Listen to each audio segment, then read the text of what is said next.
నమస్తే. Today Andhra news bulletin కి స్వాగతం. వార్తల్లోని వివరాలు. ఇప్పటి వరకు పోలవరం ప్రాజెక్టు నిర్మాణానికి 27,089 కోట్లు వ్యయమైందని ముఖ్యమంత్రి చంద్రబాబు నాయుడు పేర్కొన్నారు. అలాగే మరో 5,108 కోట్లతో సివిల్ R&R పనులు పూర్తి చేయాలని ముఖ్యమంత్రి చంద్రబాబు అధికారులను ఆదేశించారు. రాష్ట్రంలోని సాగునీటి ప్రాజెక్టుల పురోగతిపై అధికారులతో ముఖ్యమంత్రి చంద్రబాబు అమరావతిలోని రాష్ట్ర సచివాలయంలో సమీక్ష నిర్వహించారు. పోలవరం, వెలిగొండ, హంద్రీనీవా, సుజల స్రవంతి, పోలవరం, నల్లమల్ల సాగర్ లింక్, చింతలపూడి ఎత్తిపోతల, వరకపూడి సెల, ఉత్తరాంధ్ర ప్రాజెక్టుల పనులపై సమీక్ష చేశారు. రాష్ట్రంలో భూగర్భ జలాల పెంపు, జలధార, జలహారతి కార్యక్రమాల గురించి సమీక్షలో భాగంగా చర్చించారు. మొదటి దశలో మొత్తం 38,060 నిర్వాసిత కుటుంబాలకు ఇప్పటి వరకు 16,763 కుటుంబాల తరలింపు జరిగిందని, ఈ ఏడాది ఆగస్టు నాటికి 8,518 కుటుంబాలు, 2027 ఏప్రిల్కు 12,779 కుటుంబాలను తరలించాలని ముఖ్యమంత్రి చంద్రబాబు సూచించారు.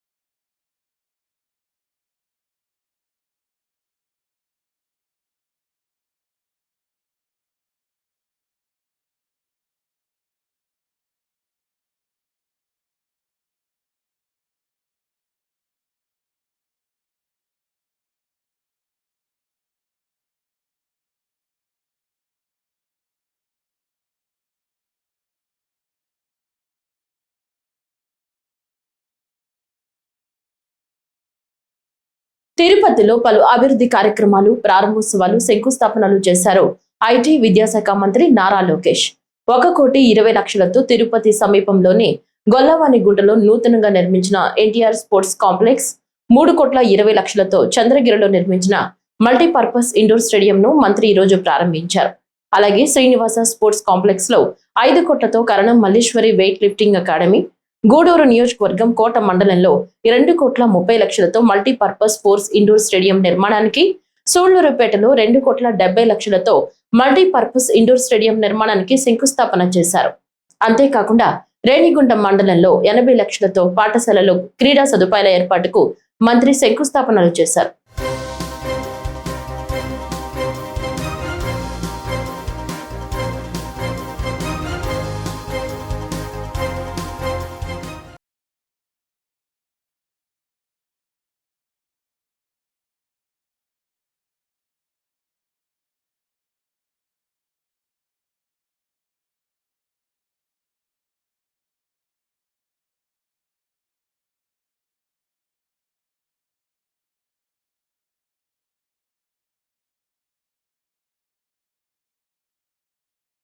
తిరుపతి జిల్లా చంద్రగిరిలోని బాలుర ప్రభుత్వ ఉన్నత పాఠశాలలో నూతనంగా నిర్మించిన నారా రామ్మూర్తి నాయుడు క్రీడా వికాస కేంద్రాన్ని విద్యా ఐటీ శాఖల మంత్రి నారా లోకేష్ ప్రారంభించారు.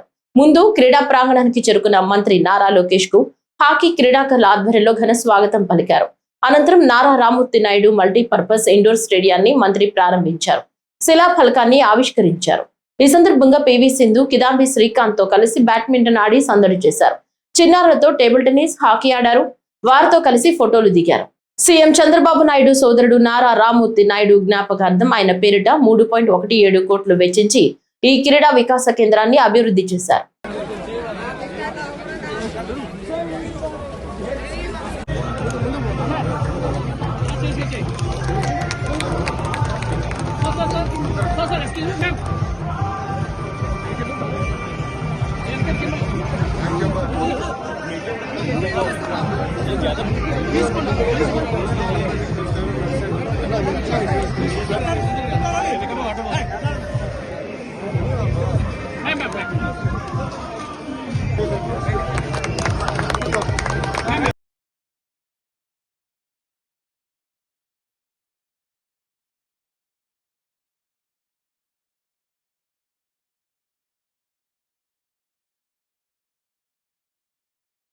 మహిళలకు 33% రిజర్వేషన్ కల్పించడం చారిత్రాత్మక నిర్ణయమని ఎంపీ కేశినేని శివనాథ్ అన్నారు. విజయవాడలో ఆయన మీడియాతో మాట్లాడుతూ దేశంలో మహిళలకు 33% రిజర్వేషన్లు కల్పించే బిల్లు పార్లమెంట్ లో ప్రవేశపెట్టడం అనేది చారిత్రక ఘట్టమని అన్నారు. ఈ బిల్లు ద్వారా చట్టసభల్లో మహిళలకు ప్రాధాన్యం పెరుగుతుందన్నారు. మహిళల నాయకత్వంలో జరిగే అభివృద్ధి దేశాన్ని వేగంగా ముందుకు నడిపిస్తుందని, ఆ దిశగా ఈ చట్టం ఒక మైలురాయిగా నిలుస్తుందని ఎంపీ పేర్కొన్నారు. ఈ బిల్లుతో మహిళల ప్రాతినిధ్యం పెరుగుతుందని, ఏపీలో కూడా పెద్ద సంఖ్యలో మహిళలు అసెంబ్లీలోకి వచ్చే అవకాశం ఉందని తెలిపారు. It is a honor to be member of parliament for the most important constitutional amendment bills which are coming on 16th, 17th, 18th in Lok Sabha and Rajya Sabha under the leadership of our Honorable Prime Minister Narendra Modi ji. It is very honor to see Article number 131 amendment. The women reservation bill is being produced in both the houses. See, we can see the country is moving forward. People are keep on talking about women empowerment, but our Honorable Prime Minister is making politics also to enhance by including women reservation 33%, giving 33% to women reservation, and also our Telugudesam party from day one we are with women, we are supporting women. We have given in local body election also, we are the first party to give reservation for women throughout the country, and also even for women we are doing so many welfare schemes. So it is a very happy situation that the women of India are moving forward, not only in business, but to see them in politics, where a vibrant situation can exist. If a woman who is looking after the family, we know how disciplinedly she maintains the family. Same wise in the politics also they will play a key role and move the country forward. And also consciences rehabilitation, delimitation. Consciences delimitation section 81 is also being brought to the house. See, from past the people are expecting it, and this bill is being brought with the concern. And also we thank Prime Minister, lot of people, even not only even the women bill is coming, also lot of aspirants are there.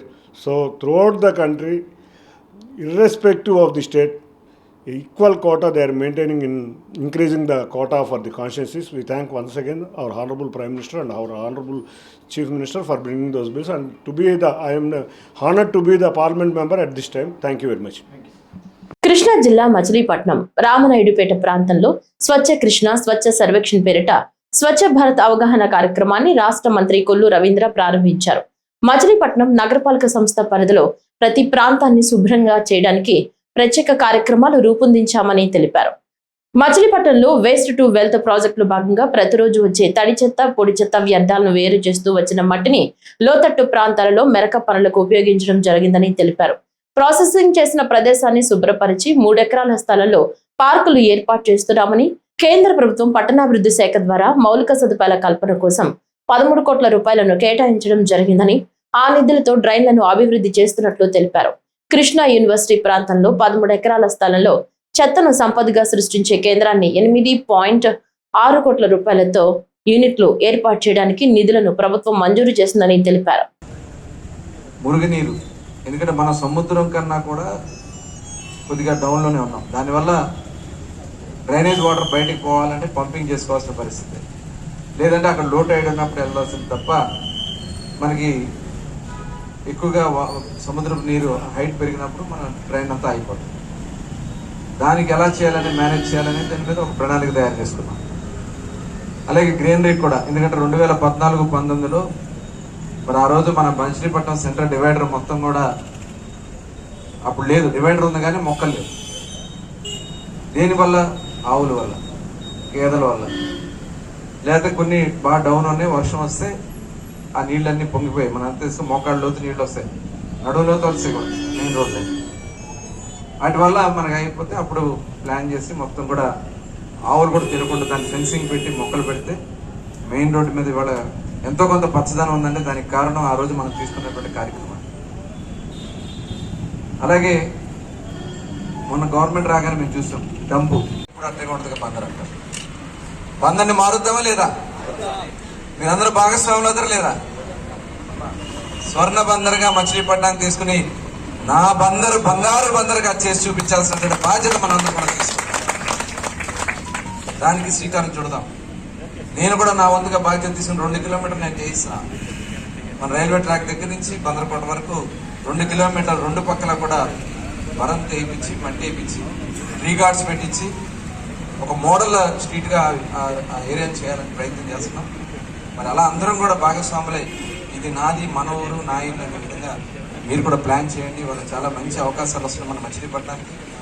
పేద మధ్యతరగతి ప్రజల ఆరోగ్య భద్రతకు అత్యధిక ప్రాధాన్యత ఇస్తూ NDA కూటమి ప్రభుత్వం కట్టుబడి పనిచేస్తోందని రాష్ట్ర వ్యవసాయ శాఖ మంత్రి కింజరపు అచ్చెన్నాయుడు తెలిపారు. శ్రీకాకుళం జిల్లా కోటబొమ్మళ్లి ఎన్టీఆర్ భవన్ వద్ద బుధవారం జరిగిన కార్యక్రమంలో 26 మంది లబ్ధిదారులకు 23 లక్షలు సీఎం రిలీఫ్ ఫండ్ చెక్కులను మంత్రి అందజేశారు. 22 నెలల్లో 304 మంది లబ్ధిదారులకు 3,01 లక్ష రూపాయలు ప్రయోజనం చేకూరింది. వివిధ రకాల వ్యాధులతో బాధపడుతూ వైద్యం కోసం భారీ ఖర్చులు చేసి ఆర్థికంగా ఇబ్బందులు ఎదుర్కొంటున్న కుటుంబాలకు సీఎం రిలీఫ్ ఫండ్ ద్వారా ముఖ్యమంత్రి నారా చంద్రబాబు నాయుడు ఉదారంగా ఆర్థిక సహాయం అందిస్తున్నారని మంత్రి తెలిపారు. ఎన్డీఏ ప్రభుత్వంలో ఎవరూ వైద్యం కోసం ఇబ్బందులు పడకూడదనే లక్ష్యంతో రాష్ట్ర వ్యాప్తంగా 175 నియోజకవర్గాల్లో కోట్లాది రూపాయలను సీఎం రిలీఫ్ ఫండ్ ద్వారా అందిస్తున్నామని చెప్పారు. ఈ రాష్ట్రంలో ఇది ఒక బృహత్తరమైనటువంటి కార్యక్రమం. ఇప్పుడు తెలుగుదేశం పార్టీ అధికారంలోకి వచ్చిన ఎక్కువ ఖర్చులు వైద్యం పైన పెడుతున్నారు. చాలా మందికి ఎన్టీఆర్ ఆరోగ్య సేవలో సహాయం అందుతున్నప్పటికీ కూడా చాలా ఇబ్బందులు పడుతున్నారు. నాకు తెలిసి ఆస్తులు కానీ ఎక్కువ అమ్ముతున్నటువంటి పరిస్థితిని మనం చూస్తే ఆరోగ్యం మీదే ఎక్కువగా ఇబ్బంది పడుతున్నారు. అందుకే ముఖ్యమంత్రి గారు ఈరోజు రాష్ట్ర ప్రభుత్వం దగ్గర డబ్బులుండి చేయడం కాదు, చాలా సమస్యలు ఉన్నాయి, ఆర్థికంగా చాలా ఇబ్బందులు ఉన్నాయి. ఈ మధ్య కొంత ఆలస్యం అయింది. కారణం ఏమిటంటే ఆర్థికంగా కొన్ని ఇబ్బందులు ఉండడం వల్ల మళ్ళీ ఇప్పుడే స్టార్ట్ అయింది. అందుకే మనకి ఒక 10-20 రోజుల గ్యాప్ కూడా వచ్చింది. అంటే ఎన్ని ఇబ్బందులున్నా, ఎన్ని ఆర్థిక సమస్యలున్నా ముఖ్యమంత్రి సహాయ నిధికి అత్యంత ప్రాధాన్యత ఇస్తున్న విషయాన్ని మనందరం కూడా గుర్తు పెట్టుకోవాలని చెప్పి మీ అందరికీ తెలియజేస్తున్నాను. మనకు దాదాపుగా రేపు జూన్ 14కి 2 సంవత్సరాలు అవుతుంది. అంటే ఇప్పుడు 22 మాసాలు పూర్తయింది. ఈ 22 మాసాల్లో 363 మంది మాకు సహాయం చేయండి అని ఆఫీస్కి వచ్చి అర్జీలు ఇచ్చారు. 363 మంది ఇస్తే 304 మందికి మనం మంజూరు చేసి చెక్కులు ఇచ్చాం. దీని అమౌంట్ చూస్తే 3,01,37,000 రూపాయలు. చాలా తృప్తి కలుగుతుంది. ఒక పని చేసామంటే దానివల్ల మనకి మంచి చేయాలి తప్ప ఈ పని వల్ల మళ్ళీ చెడ్డ మాట్లాడుకుంటే దీనివల్ల ఫలితం ఉండదని ఈ సందర్భంగా తెలియజేస్తూ శ్రీ పొట్టి శ్రీరాములు నెల్లూరు జిల్లా కృష్ణపట్నంలోని ఆదాని పోర్టును రాష్ట్ర మంత్రి బీసీ జనార్దన్ రెడ్డి, ఎంపీ వేమిరెడ్డి ప్రభాకర్ రెడ్డిలు సందర్శించారు. స్థానిక ఎమ్మెల్యే మాజీ మంత్రి Somireddy Chandramohan Reddy, MLC Beeda Ravichandra, AP TV maritime board chairman Damacharla Satya, AP inland waterways authority chairman doctor Z Sivaprasad, AP కనీస వేతన సలహా మండలి చైర్మన్ పెళ్లకూరు శ్రీనివాసులు రెడ్డి అధికారులతో కలిసి ఓటుకు అనుసంధానంగా పరిశ్రమల హబ్బులను విస్తరించేందుకు సమీక్ష నిర్వహించారు. పోర్టు నిర్వాహకులతో కలిసి ఎగుమతి దిగుమతి అంశాలతో కూడిన వ్యాపార అభివృద్ధికి సంబంధించిన అవకాశాలను విస్తృతం చేసే దిశగా కీలక సమీక్ష నిర్వహించారు. పడవలో వెళ్లి బెర్తులతో పాటు ఎగుమతులు దిగుమతుల ప్రక్రియను పరిశీలించారు. పోర్టు నిర్వాహకులు ఈ అధికారిక బృందానికి తాము సాగిస్తున్న కార్యకలాపాలను క్షుణ్ణంగా వివరించారు.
ఖాజీపేట మృతురాలకు రోజురోజుకు ఆదరణ పెరుగుతుంది. ఐద్వా, మానవ హక్కులు, సిపిఎం, ప్రజా సంఘాలు కీర్తన కుటుంబ సభ్యులను పరామర్శించి కీర్తనకు న్యాయం జరగకపోతే రాష్ట్ర వ్యాప్తంగా ఉద్యమిస్తామని పోలీసులను హెచ్చరించారు. ప్రజా సంఘాలు గత 3 రోజుల కిందట రాష్ట్ర వ్యాప్తంగా సంచలనం సృష్టించిన కీర్తన హత్య కేసులో ఈ రోజు ప్రజా సంఘాలు ఆధ్వర్యంలో వారి కుటుంబ సభ్యులను పరామర్శించారు. ఐద్వా జిల్లా అధ్యక్షురాలు సరస్వతమ్మ మాట్లాడుతూ కూటమి ప్రభుత్వం వచ్చిన తర్వాత రాష్ట్ర వ్యాప్తంగా మద్యం ఏరులై పారుతుందని, దానికి తోడు గంజాయి విచ్చలవిడిగా అమ్ముతున్న ప్రభుత్వానికి చీము కుట్టినట్లు కూడా లేదని, అటు ఎమ్మెల్యేలు ఇటు ఎంపీలు మత్తులో ఊగుతుంటే పట్టించుకునే నాదుడే లేదని ఆమె ప్రభుత్వంపై నిప్పులు చెరిగారు. బాధితురాలకు అండగా వచ్చిన 8 మంది పైన కేసు నమోదు చేయడంపై పోలీసులను వివరణ అడిగి తెలుసుకోవడంతో పాటు పోలీస్ స్టేషన్ లో 2వ పేరు ఎందుకు నమోదు చేయలేదని ఫోన్ ద్వారా సిఐని వివరాలు అడిగి తెలుసుకున్నారు. ఈరోజు రామకీర్తనకు రాష్ట్ర వ్యాప్తంగా మహిళలపైన దాడులు, అత్యాచారాలు రోజు పెరిగిపోతున్నాయి అనేది కూడా రాష్ట్ర ప్రభుత్వం కానీ గతంలో ఉన్న ఏ ప్రభుత్వాలకు కూడా చెప్తున్నాం. అన్ని మహిళా సంఘాల ఆధ్వర్యంలో, ప్రజా సంఘాల ఆధ్వర్యంలో చెప్తున్నాం. అయినా కానీ ఈ కూటమి ప్రభుత్వం వచ్చిన తర్వాత విచ్చలవిడిగా మద్యం షాపులు విచ్చలవిడిగా అయిపోయింది. ఈ మద్యము తోటిగా గంజాయి, మాదక ద్రవ్యాలు విచ్చలవిడిగా పెరిగిపోయినాయి. ఈ అమ్మాయిని రామకీర్తనను చంపిన అమ్మాయి ఎవరైతే నిందితుడు ఉన్నాడో ఆ నిందితుడు కూడా గంజాయి, మాదక ద్రవ్యాలు సేవించారని చెప్పేసి తాగాడని చెప్పేసి పోలీసులే చెప్పారనేది కూడా ఇప్పుడు వాళ్ళు పేరెంట్స్ చెప్తున్నారు. ప్రభుత్వానికి ఒకటే చెప్తున్నాం, ఈరోజు మహిళలపైన దాడులు, అత్యాచారాలు జరగడానికి కారణం ముఖ్యంగా గంజాయి. గతంలో గండికోట అమ్మాయి పైన కానీ, లేదంటే బద్వేల్ దగ్గర జరిగిన ఘటన కానీ, మొన్న ఈ మధ్య విశాఖపట్నంలో జరిగిన ఘటన కానీ, మదనపల్లిలో జరిగిన ఘటన కానీ రోజు రోజుకు విపరీతంగా పెరిగిపోతున్నాయి. ఈరోజు మహిళలపైన దాడులు, అత్యాచారాలు జరగడానికి ముఖ్యంగా మద్యం, గంజాయి. ఈ గంజాయిని అరికట్టాలని రాష్ట్ర వ్యాప్తంగా అన్ని ప్రజా సంఘాల ఆధ్వర్యంలో నిరసన కార్యక్రమాలు దాదాపు 2 నెలల నుంచి జరుగుతున్నాయి. గంజాయి వాటిని ఎందుకు అరికట్టడం లేదు అని మేము అడుగుతున్నాం. ఈరోజు గంజాయి అరికట్టాలా, గంజాయి చాలా ప్రమాదం అని చెప్పేసి నెల్లూరు జిల్లాలో పెంచలయ్య గారు చనిపోయిన విషయం అందరికీ తెలుసు.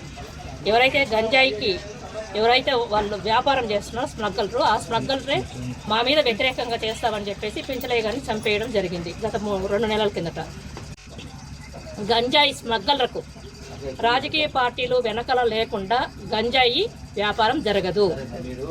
అందుకని మీకు ఏదన్నా ఏమాత్రం చిత్తశుద్ధి ఈ రాష్ట్రంలో మహిళలపైన, అమ్మాయిలపైన ఏమాత్రం చిత్తశుద్ధి ఉంటే గనక ఎవరైతే స్మగ్గళ్లకు, గంజాయి స్మగ్గళ్లకు అండగా ఉన్నారో మీ పార్టీ నుంచి బహిష్కరించండి. మేము ఒకటే విజ్ఞప్తి చేస్తున్నాం. అలాగే మీ పార్టీలో ఎవరైతే ఎమ్మెల్యేలు కానీ లేదంటే ప్రజాప్రతినిధులు ఉన్న వాళ్ళని ఆ ప్రజాప్రతినిధి నుంచి కూడా తొలగించాలి. ఇప్పటికైనా ప్రభుత్వం ఆలోచించాలి. గతంలో ఇది జమ్మలమడుగు ఎమ్మెల్యే వాళ్ళు కుటుంబంలో ఉన్న వాళ్ళు కానీ హైదరాబాద్లో మొన్న ఈ మధ్య కాలంలో పుట్టా మహేష్ దొరికాడు. గంజాయి పక్కాగా దొరికినారు. మరి ఏం చేశారు ఇంతవరకు? పుట్టా మహేష్ని ఏం చేశారు? ఈరోజు ఈ గంజాయి, మాదక ద్రవ్యాలను, మద్యం అరికట్టకుండా మహిళలపైన ఇలానే కొనసాగుతుంది. ఈరోజు రాష్ట్ర ప్రభుత్వం అయితే నేను మహిళలకు అండగుంటాను, నా తోడబుట్టిన వాళ్ళు ఇలాంటి మాటలు కట్టిపెట్టి ఇప్పటికైనా ప్రభుత్వం పునరాలోచించి వీటన్నిటిని కూడా కట్టడి చేయాల్సిన అవసరం ఎంతైనా ఉంది. వీటిని ఈయన కట్టడి చేయకపోతే మహిళలపైన కానీ, మా అమ్మాయిలపైన కానీ చాలా దుర్మార్గంగా జరుగుతాయి. రాబోయే కాలంలో కూడా చాలా ఘోరంగా జరుగుతాయి. మేము ఒకటే చెప్తున్నాం, ఎవరైతే ఈ రామకీర్తనను చంపిన వాళ్ళు ఉన్నారో, నిందితులు ఎవరున్నారో ఆ నిందితులు వెంకటేష్ ఉన్నాడు, వెంకటేష్ని అరెస్ట్ చేసినామని చెప్తున్నారు. వెంకటేష్ ఒక్కడే కాదు, అమ్మాయి మరణ వాగ్మూలం ఇచ్చింది. వచ్చిన పేరెంట్స్ 11 గంటలప్పుడు ఇంటికి వచ్చిన తర్వాత వాళ్ళ నాయన ఎత్తుకునేటప్పుడు నన్ను ఇట్లా చంపేస్తున్నారు అని చెప్పిన తర్వాత ఇంకొకడు ఎవడో పక్కన ఇంకొకడు ఉన్నాడని చెప్తున్నారు. నవీన్ అనే వాళ్ళు ఉన్నారని అమ్మాయికి, ప్రవీణ్ అనే ఉన్నాడు. పూర్తి పేరు చెప్పలేకపోయింది అమ్మాయి. ప్రవీణ్ అని చెప్తుంది, వెంకటేష్ ప్రవీణ్ అని చెప్పింది, ప్రాణాలు కోల్పోయింది. ఆ ప్రాణాలు పోయినా వాళ్ళని కూడా ఎక్కడున్నాడో కూడా వాడిని కూడా, ఆ నిందితుడిని కూడా ఎవరైతే ఈ వెంకటేష్ సార్ వాడిని కూడా పట్టుకొని వెంటనే వాడిని అరెస్ట్ చేయాలని ఐద్వా రాష్ట్ర కమిటీ, ప్రజా సంఘాల తరఫున రాష్ట్ర ప్రభుత్వాన్ని డిమాండ్ చేస్తున్నాం. వైఎస్ఆర్ కడప జిల్లాలో పోలీసులు మెరుపు దాడులతో డ్రగ్స్, నాటు సారాయి మాఫియాపై గట్టి దెబ్బ కొట్టారు. పులివెందులలో నిర్వహించిన ప్రత్యేక ఆపరేషన్లో భారీగా గంజాయి, నాటు సారాయి స్వాధీనం చేసుకుని మొత్తం 18 మందిని అరెస్ట్ చేశారు. జిల్లా ఎస్పీ నచికేత్ విశ్వనాథ్ ఆదేశాల మేరకు ఎస్డిపిఓ మురళి ఆధ్వర్యంలో పులివెందుల అర్బన్ సిఐ శ్రీరామ్ ఆధ్వర్యంలో పోలీసులు ఈ దాడులు చేపట్టారు. కదిరి రింగ్ రోడ్ వద్ద గంజాయి రవాణా చేస్తున్న 10 మందిని అదుపులోకి తీసుకుని వారి వద్ద నుంచి 15 కిలోల గంజాయిని స్వాధీనం చేసుకున్నారు. ఇదే సమయంలో పట్టణంలో నాటు సారా విక్రయిస్తున్న మరో 8 మందిని పోలీసులు అరెస్ట్ చేసి 110 లీటర్ల నాటు సారాను పట్టుకున్నారు. విచారణలో ప్రధాన నిందితుడు గొర్ల భారత్ యాదవ్ కు పాత కేసులు ఉన్నట్లు పోలీసులు వెల్లడించారు. జైలు నుంచి బయటకు వచ్చి మళ్లీ గంజాయి వ్యాపారంలోకి దిగినట్లు గుర్తించారు. పట్టుబడ్డ నిందితులను రిమాండ్ కు తరలించనున్నట్లు అధికారులు తెలిపారు. గొర్ల భరత్ యాదవ్ తర్వాత అలియాస్ కట్టి, దుగన్పల్లి బాబు మిశ్రా, సత్యేంద్ర ప్రసాద్ పటేల్, చట్ట మల్లికార్జున్ అలియాస్ నయీం, కాశం రెడ్డి, సాయి కుమార్ రెడ్డి, షేక్ సల్మాన్, షేక్ మొహమ్మద్ రియాజ్, ఆలోపతి విష్ణువర్ధన్ రెడ్డి, వీళ్ళంతా ఎక్కువ ఆర్గనైజ్ గ్యాంగ్ ఫామ్ చేస్తారు. అంత ప్లానింగ్, ఫైనాన్సింగ్ ఈ గొర్ల భరత్ యాదవ్ చేస్తాడు. ఇక్కడ లోకల్ నెట్వర్క్ ఆయన డెవలప్ చేస్తాడు. వీళ్ళు షేక్ ఇర్ఫాన్ అక్కడ ఒడిశా పోతాడు, పూరి, అక్కడ నుంచి ఈ గాంజా తీసుకువస్తాడు. ఇక్కడ పులివెందుల ఏరియాలో టౌన్లో ఇట్లాంటి చిన్న ప్యాకెట్ చేస్తాడు, ఇక్కడ అమ్మేస్తాడు. మన రిలయబుల్ నెట్వర్క్ మీద ఒక హ్యూమన్ ఇంటెలిజెన్స్ డెవలప్ చేసాము, వాచ్ పెట్టి ఉన్నాము చాలా ఈ గాంజా నెట్వర్క్ మీద. తర్వాత టెక్నికల్ అనాలిసిస్ జరిగింది. ఇన్స్పెక్టర్ పులివెందుల అనే ఎస్డిపిఓ పులివెందుల కొన్ని రోజుల నుంచి ఈ పని మీద ఈ వర్కౌట్ చేస్తున్నాము, ఈ గాంజా నెట్వర్క్. దీనికి ఈరోజు ఈ మంచిగా సక్సెస్ రావడం జరిగింది. మంచి పెద్ద నెట్వర్క్ 17 మెంబర్స్ ఇట్లా బ్రేక్ చేయడం జరిగింది. ఇంకా 8 మెంబర్స్ ఉన్నారు, మీరు చూస్తూ ఉన్నారు. 110 లీటర్స్ లిక్కర్ కూడా సీజ్ చేయడం జరిగింది. వీళ్ళకి కూడా అరెస్ట్ చేయడం జరిగింది. ఈ అందరికీ ఈరోజు అరెస్ట్ చేసి రిమాండ్ పంపించడం జరుగుతుంది. ఈ కేసులో పనిచేశారు ఎస్డిపిఓ పులివెందుల మురళి గారు, ఇన్స్పెక్టర్ పులివెందుల టౌన్ శ్రీరామ్ గారు, మధుసూదన్, తిమోతి, ఇద్దరు SIs and all other team. Each team technical మన పులివెందుల అంత టీం అందరికీ నేను కాంగ్రాచులేట్ చేస్తున్నాను. బాగా డిటెక్షన్ చేసాము. హెడ్ క్వార్టర్స్ నుంచి మనమే అంత టెక్నికల్ సపోర్ట్, వేరే సపోర్ట్ ఈ టీంకి ఇచ్చాము. ఒక పెద్ద గాంజా నెట్వర్క్ ఈ పులివెందులలో బస్ట్ చేయడం జరిగింది. దీనికి మధ్యలో కొన్ని న్యూస్ వచ్చాయి, గాంజా పెడ్లర్స్, గాంజా బ్యాచ్. ఈ అంతా గాంజా బ్యాచ్ ఈరోజు ముందే పెట్టాము. ఒకే మెసేజ్ నేను చెప్తా ఉన్నాను, కడప పోలీస్కి ఎవరైనా ఉంటే, ఏదైనా పెద్ద రౌడీ షీటర్ ఉంటే గాంజా సంబంధించి, క్రైమ్ సంబంధించి 0 టాలరెన్స్ ఉంది. రౌడీజం ఎలా కంట్రోల్ చేయాలి మనకి బాగా తెలుసు. మీ ద్వారా నేను అందరికీ ఈ గాంజా బ్యాచ్కి, రౌడీ ఎలిమెంట్స్కి వార్నింగ్ చేస్తున్నాము. మీరు రౌడీజం చేస్తే దీనికి పెద్ద రౌడీజం కడప పోలీస్ చేస్తారు. ఇక్కడ నుంచి 2-3 రోజుల నుంచి కొంతమంది రౌడీస్కి మనమే సీన్ రికన్స్ట్రక్షన్ చేసాము. అప్పుడు కూడా ఒక ప్రెస్ మీట్ పెట్టాము, వార్నింగ్ ఇచ్చాము. రౌడీస్కి డీల్ చేయాలంటే మన దగ్గర అన్ని టూల్స్ ఉన్నాయి, ఇక్కడ ఏం వాడాలి అది కూడా మనమే మెసేజ్ ఇచ్చాము. ఆ మెసేజ్ నేను రిపీట్ చేస్తున్నాను. కడప జిల్లాలో చట్ట కఠిన ఉంటుంది. ఈ రౌడీ ఎవరినైనా ఓల్డ్ ఆఫెండర్ కానీ, రౌడీ ఆఫెండర్ కానీ, గాంజా క్రైమ్ అగేన్స్ట్ ఉమెన్ కానీ, చిన్న అగ్రెషన్ కూడా చేస్తే దీనికి ఎలా డీల్ చేయాలి మీరు చూస్తూ ఉన్నారు. మనమే ఆ విధంగా డీల్ చేస్తాం. సో మరి ఒకసారి నేను మన టీంకి కాంగ్రాచులేట్ చేస్తున్నాము. అండ్ ఈ major burst of ganja batch in Pulivendula and మనం చేసాము. ఈ Kadapa police has done this professional work. దీనికి సంబంధించి నేను కాంగ్రాచులేషన్స్ తెలియజేస్తున్నాను. Thank you. వైఎస్ఆర్ కడప జిల్లాలో పోలీసులు కార్డన్ సెర్చ్ ఆపరేషన్ చేపట్టి నేరస్తులపై కఠిన చర్యలకు సిద్ధమయ్యారు. చిన్న పశువుల గ్రామంలో నిర్వహించిన ఈ ఆపరేషన్ లో అనుమానితుల ఇళ్లలో విస్తృతంగా తనిఖీలు చేపట్టారు. జిల్లా ఎస్పీ నచికేత్ విశ్వనాథ్ ఆదేశాల మేరకు జమ్మలమడుగు డిఎస్పీ వెంకటేశ్వరరావు పర్యవేక్షణలో పోలీసులు పెద్ద ముడియం పరిధిలోని చిన్న పశువుల గ్రామంలో తెల్లవారుజామున కార్డన్ అండ్ సెర్చ్ ఆపరేషన్ నిర్వహించారు. పాత నేరస్తులు అనుమానితుల ఇళ్లలో క్షుణ్ణంగా తనిఖీలు చేసి నిషేధిత ఆయుధాల కోసం గాలించారు.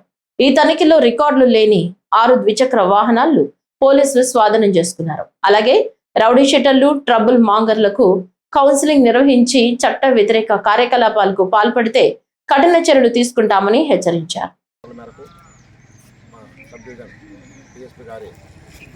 ఆదేశాల మేరకు కడప పోలీస్ సిబ్బంది, మైలవరం పోలీస్ సిబ్బంది మరియు అలంకోట పోలీస్ సిబ్బంది ఈ గ్రామానికి రావడం జరిగింది. సి కేటగిరీ ఫ్యాక్షన్ గ్రామం కాబట్టి ఈ గ్రామంలో ఉన్నటువంటి పాత నేరస్తులు, పాత కేసుల్లో ఉన్న వాళ్ళందరూ ఇల్లు చెక్ చేయడం జరిగింది. అదేవిధంగా సస్పెక్ట్ ఉన్న వాళ్ళు కూడా కౌన్సిలింగ్ చేయడం జరిగింది. వాళ్ళందరికీ కూడా గ్రామంలో సమావేశపరిచి ముందున్నటువంటి ఫ్యాక్షన్ గొడవలకి మళ్ళీ అట్రాక్ట్ కాకూడదని వాళ్ళు పండించిన పంటలంతా కూడా మోసపోకుండా అమ్ముకోవాలని గ్రామంలో ఎలాంటి గొడవలు లేకుండా రాబోయే లోకల్ ఎన్నికలకు పోలీస్ శాఖలు ఎలాంటి సైబర్ నేరాలు పడకుండా వాళ్ళు అప్రమత్తంగా ఉండాలని వాళ్ళ యొక్క ప్రాపర్టీ గోల్డ్ అలాంటి ఐటమ్స్ కూడా భద్రంగా కాసుకోవాలని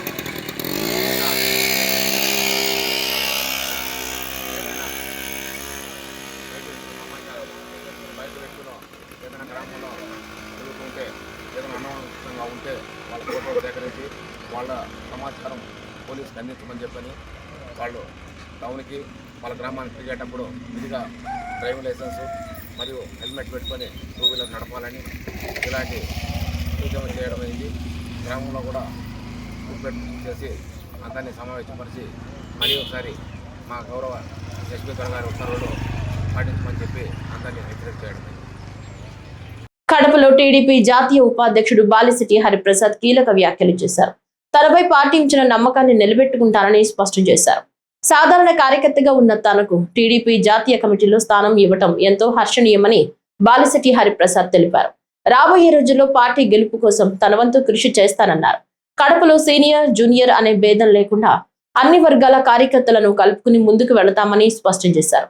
పార్టీ బలోపేతానికి అందరూ కలిసికట్టుగా పనిచేయాల్సిన అవసరం ఉందన్నారు. తనకు ఈ అవకాశం కల్పించిన ముఖ్యమంత్రి చంద్రబాబు, మంత్రి లోకేష్ కు ధన్యవాదాలు తెలిపారు. తనపై ఉంచిన నమ్మకాన్ని వమ్ము చేయకుండా పూర్తి స్థాయిలో నిలబెట్టుకుంటానని హరిప్రసాద్ పేర్కొన్నారు. మా ముఖ్యమంత్రి గౌరవనీయులు చంద్రబాబు నాయుడు గారు, అదేవిధంగా గౌరవనీయులు ఐటీ మినిస్టర్ నారా లోకేష్ గారు ఈ దినం రాష్ట్ర కమిటీ, జాతీయ కమిటీ ప్రకటించడం జరిగింది. దాంట్లో అన్యూహంగా జాతీయ కమిటీలో నాకు ఉపాధ్యక్ష పదవి ఇవ్వడం కూడా జరిగింది. అయితే మేము ఎప్పుడూ కళలో కూడా ఊహించలే. మాకు గతంలో నేను మొదటి నుంచి కూడా నగర కమిటీ అధ్యక్షుడిగా ఉన్నా, అదేవిధంగా జిల్లా కమిటీలో ఎన్నో పోస్టులు పనిచేశా, రాష్ట్ర కమిటీలో కూడా కార్యనిర్వాహక కార్యదర్శిగా ఉన్నా. ఇప్పుడు నా వర్క్ను చూసి అయితేనేమి, నా సామాజిక వర్గం వల్లనేమైతేనేమి నాకు ఈ దినం జాతీయ ఉపాధ్యక్షుడి పదవి ఇవ్వడం నిజంగా హర్షించదగ్గ విషయం. మేమందరం కూడా ఒకటే చెప్తున్నాం, కార్యకర్తలకు తెలుగుదేశం పార్టీ తప్ప ఇంకే పార్టీలో కూడా న్యాయం జరగదు. ఈ దినం నేను ఒక సాధారణ కార్యకర్తను, నాకు జాతీయ ఉపాధ్యక్ష పదవి ఇచ్చిన అంటే అది ఆషామాషి కాదు. కాబట్టి మా జీవితాంతము అంతా కూడా చంద్రబాబు నాయుడు గారి కుటుంబానికి మేము రుణపడి ఉంటాము. ఆయనతో పాటు నడుస్తాం. తెలుగుదేశం పార్టీని అంచెలంచెలుగా మేము పైకి తీసుకొని పోతాం. ఈ రోజుల్లో కొన్ని అమాంతాలు జరుగుతూ ఉన్నాయి, అవి కూడా సర్ది చెప్పి అందరినీ కూడా కలుకొని పోయి మొదటి ఏ విధంగా తెలుగుదేశం పార్టీ పూర్వం ఉంది ఆ విధంగా కూడా మేము ప్రయత్నం చేస్తామని చెప్పి కూడా తెలియజేస్తున్నాం. కాబట్టి ఈ పదవి ఇచ్చినందుకు చంద్రబాబు నాయుడు గారికి, అది నారా లోకేష్ గారికి, శ్రీనివాస్ గారికి, మాకైతే ఎవరైతే శ్రేయాభిలాషులు ఉన్నారో నారాయణ గారు, అదేవిధంగా మా ఇరిగేషన్ మినిస్టర్, వీళ్ళందరికీ కూడా నేను కృతజ్ఞతలు తెలియజేస్తున్నాను. తప్పకుండా పార్టీ ఏ విధంగా ఆదేశిస్తే ఆ విధంగా మేము ప్రజల్లోకి పోవడము, కార్యకర్తల్లో ఉన్న డిఫరెన్సెస్ కూడా ఈ దినం కార్యకర్తలు డిఫరెన్స్ ఉన్నాయని చెప్పి పార్టీనే హైకమాండ్ చెప్తా ఉంది. సీనియర్లు ఇక్కడ మర్చిపోయారని, కాబట్టి సీనియర్లకు ప్రత్యేక గుర్తింపు కూడా ఇచ్చిందని మేము అనుకుంటున్నాం. కాబట్టి పార్టీ సీనియర్లను ఎప్పుడు మరవదని ఒక సమాచారం ఇవ్వడమే ప్రజలకు ఇది. ఎందుకంటే కార్యకర్తలు చాలామంది అసంతృప్తి ఉన్నారు, సీనియర్లకు న్యాయం జరగడం లేదని. కాబట్టి పార్టీ ఈ దినం మాలాంటి వాళ్ళకు పదవి ఇచ్చి సీనియర్లకు న్యాయం జరుగుతుంది అని చెప్పేదానికే మాకు పదవి ఇచ్చింది అనేది తప్పకుండా మాకు ఏ విధంగా అయితే మా మీద నమ్మకం పెట్టి చంద్రబాబు నాయుడు గారు, లోకేష్ గారు పదవి ఇచ్చారో ఆ విధంగానే మేము నమ్మకంతో పార్టీ కోసము మా ప్రాణాలైనా తెగించి పార్టీని ప్రజల్లోకైతేనేమి, కార్యకర్తలైతేనేమి అందరినీ కూడా సమిష్టిగా చేసి అందరి కృషితో పైకి పోతామని చెప్పి తెలియజేస్తున్నాం. కడప జిల్లా ప్రొద్దుటూరులో హృదయాన్ని తాకే సేవా కార్యక్రమం జరిగింది. కుమారుని జ్ఞాపకార్థం పేదల కోసం ముందుకొచ్చిన దాతను ఎమ్మెల్యే నంద్యాల వరదరాజుల రెడ్డి అభినందించారు. ప్రొద్దుటూరు ప్రభుత్వ ఆసుపత్రికి కాంట్రాక్టర్ మోహన్ రెడ్డి 6 లక్షల విలువైన అనస్థీషియా మిషన్ వితరణగా అందించారు.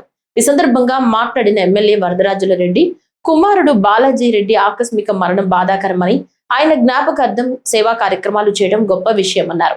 త్వరలోనే 16 లక్షల వ్యయంతో అత్యాధునిక అంబులెన్స్ ను కూడా అందించనున్నట్లు మోహన్ రెడ్డి ప్రకటించారు. ఆయన సేవా గుణాన్ని ఎమ్మెల్యే ప్రత్యేకంగా ప్రశంసించారు.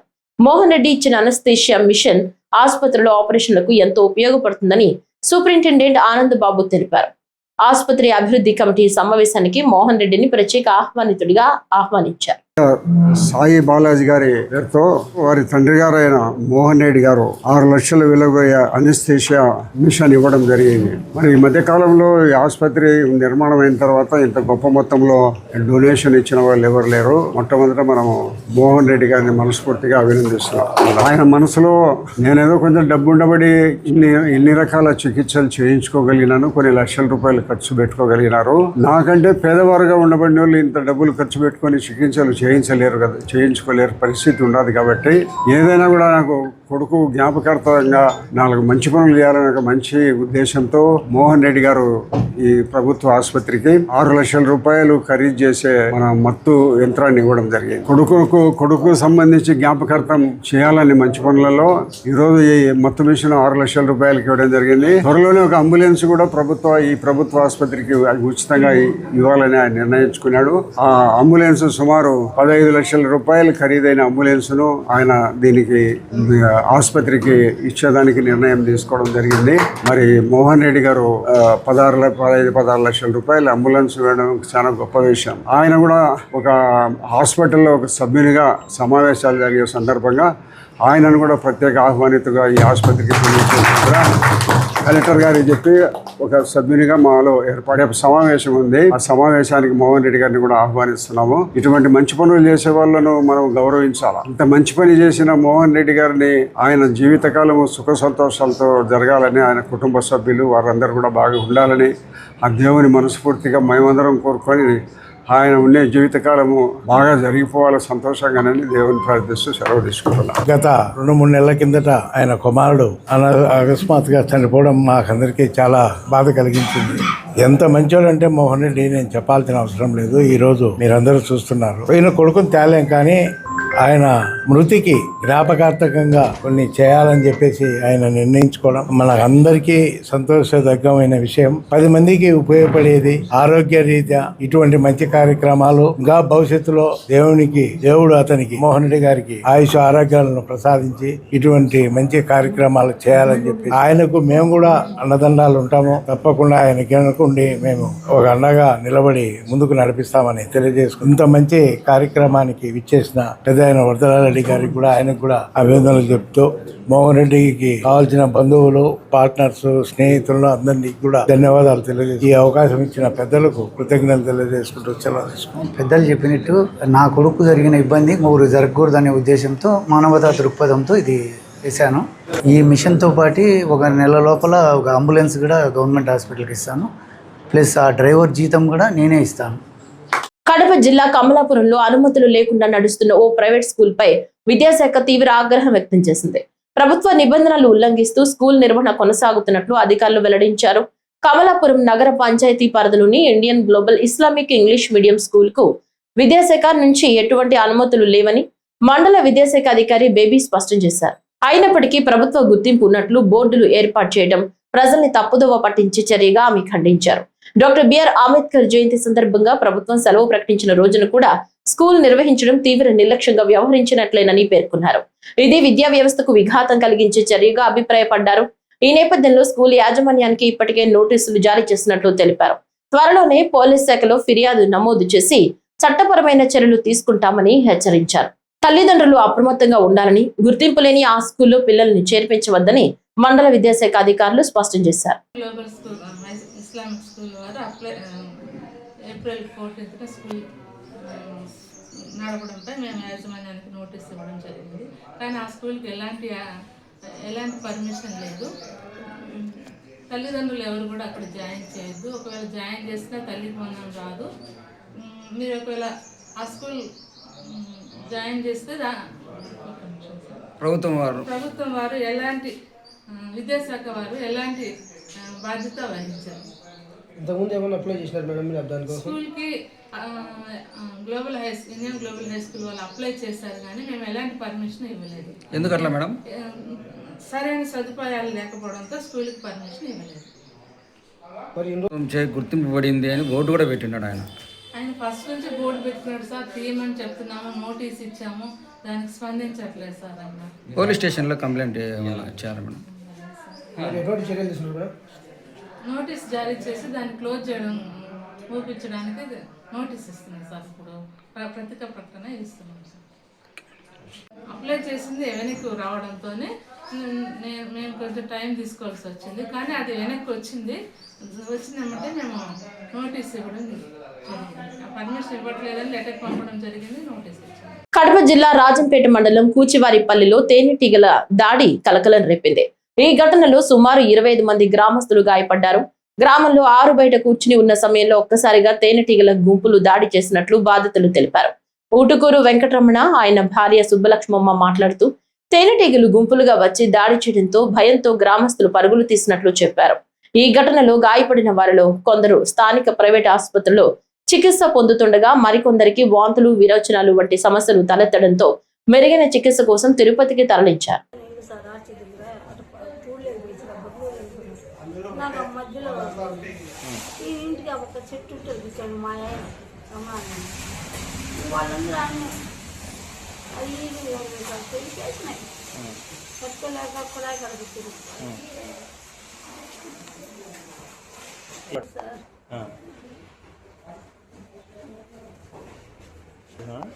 మేము ఏడున్నాము, ఎన్ని హాస్పిటల్లో ఉండాలి తెలియదు సార్. ఆ ఒకే 5-6 మందికి 7 మంది అంటున్నారు. 7.5 గ్రామం ఆర్చి కడుగుతుంది. ఎక్కడి నుంచి వచ్చినాయో తెలీదు. వచ్చింది ఒకటి తనకు చుట్టుకుంటుంది, ఇది తీసుకుంటా మెయిన్ రోడ్లోకి వచ్చింది. అది అంటాడుతాడంటే అవన్నీ వాళ్ళ అదనా ఇంట్లోకి పోయి ఇంట్లో పోయి అక్కడ వేసుకొని. ఎన్ని గంటలకు 5:20 కల్లా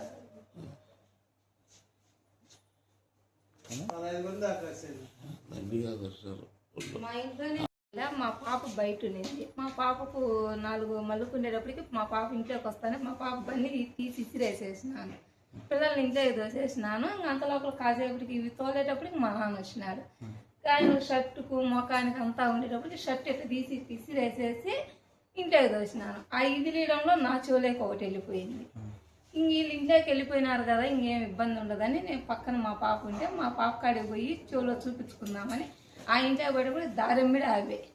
అప్పటికి రోడ్డు మీద బట్టలు కూడా లేకుండా ఎదలగొట్టుకుంటా పరిగెత్తున్నారు. చాలా విచిత్రంగా జరిగిపోయింది. నేను హాస్పిటల్కి పోయి చూస్తాను. అంతలో మా అమ్మ వచ్చి మా అమ్మకు అన్నీ మలుకొని వాళ్ళిద్దరికి కొంచెం ఇబ్బంది అయిపోయి వాళ్ళు కన్ను తిరిగి పడిపోయి ఇంటి దగ్గరనే వామిటింగ్స్, మోషన్స్. నేను వచ్చి ముందు తీపిచ్చుకొని మళ్ళీ వాళ్ళని తీసుకొచ్చుకున్నాను. ఊళ్ళో అంతా 20 మంది దాకా జరిగిందని టాక్ వచ్చింది. మాకు తెలిసిన మా పక్కనైతే 15 మంది దాకా జరిగింది. మా ఇంట్లోకి దూరి బాత్రూంలో కూడా గడి పెట్టేసుకున్నారు. ఎవరు చేసింది తెలియదు మాకైతే. అది అందరం ఇంట్లోనే ఉన్నాము. ఏ విధంగా జరిగింది ఎట్ట అనేది కూడా కొంచెం కూడా తెలియదు. ఈ వార్తలు ఇంతటితో సమాప్తం. నమస్కారం.